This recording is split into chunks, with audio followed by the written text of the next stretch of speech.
welcome to my channel April Flower Arts. I'm Tushara.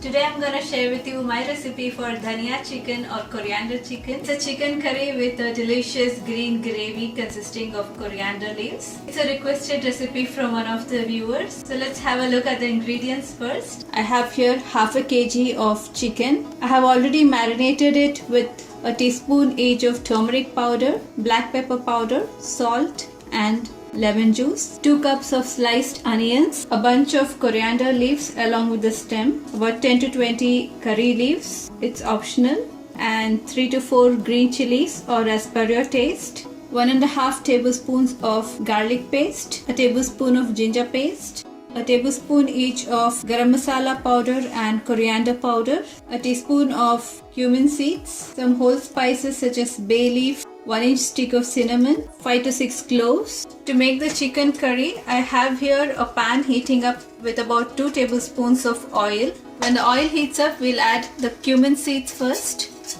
and let them splutter. Next, we'll add the cinnamon, cloves and bay leaves. So after a few seconds, we can add the sliced onions, a teaspoon of salt.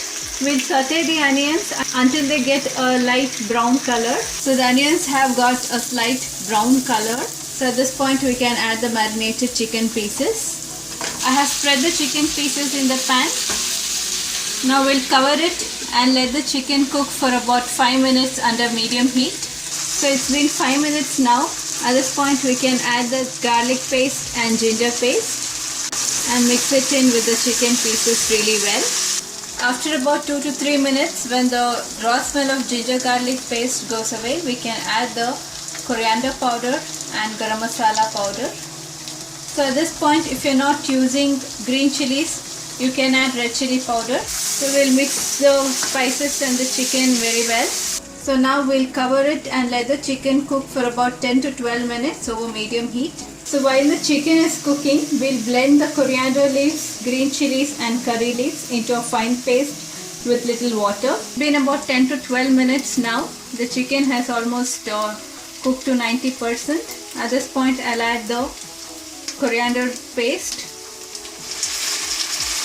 So we'll mix the chicken pieces along with the coriander gravy. You can add some water if you want a thin gravy.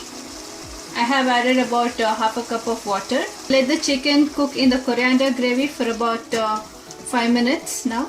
Alright, the chicken has been cooking in the coriander gravy for about 5 minutes now. The gravy is leaving oil in the sides, so that means it's done. At this point, for adding a little richness and thickness to the curry, I'll be adding 2 tablespoons of beaten plain yogurt.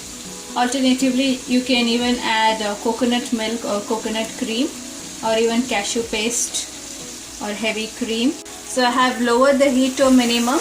We'll mix the yogurt with the curry very well and we'll let it simmer for about 2 to 3 minutes. So this step is optional. You may totally leave out the yogurt.